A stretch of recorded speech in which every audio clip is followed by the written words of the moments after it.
शिक्षिका म्हणून 26 वर्ष काम केले याचा आम्हा सगळ्यांना खूप खूप अभिमान आहे.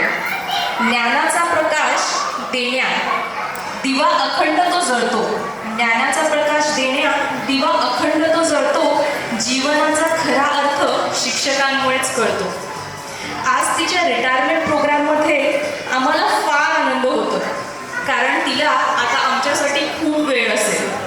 आईसाठी मी एक छोटीशी कविता केली आहे, ती सादर करते. तू रोज सकाळी उठून बनवायची सगळ्यांचा डब्बा. तू रोज सकाळी उठून बनवायची सगळ्यांचा डब्बा. सगळे मात्र आरामात उठून आवरून जायचे बघा.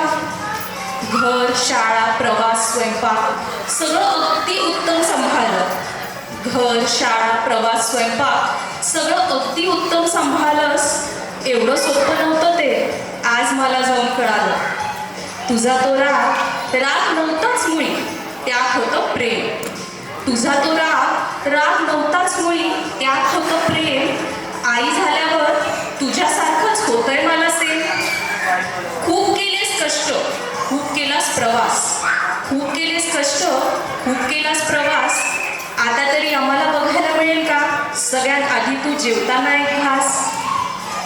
आता मात्र रिटायरमेंट नंतर किलबिल परिवार आजी आजी करत येईल. आता मात्र रिटायरमेंट नंतर किलबिल परिवार आजी आजी करत येईल. एरवी शाळेत रमणारी आजी आता घरात जास्त वेळ देईल.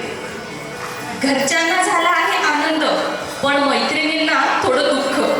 घरच्यांना झाला आहे आनंद, पण मैत्रिणींना थोडं दुःख. फोनाफोनी होत राहील आणि गाठी भेटीही, कारण नातं आहे खूप पक्क. आता घराला घरपण येईल, कारण तू असशील घरी. आता घराला घरपण येईल, कारण तू असशील घरी. सवीर, शारव आणि आदिराजसाठी तर आहेस तू त्यांची परी. शिक्षिका आणि आई म्हणून आहेस तू आमची गुरु. शिक्षिका आणि आई म्हणून आहेस तू आमची गुरु. आता तयारीला लागू, कारण झाली आहे तुझी सेकंड इनिंग सुरू. Congratulations on your retirement, Daddy. May this new chapter be filled with peace, fulfillment, and all the joy you have been looking forward to. Thank you. खूप छान असं बरोबर व्यक्त केलं, खूप सुंदर.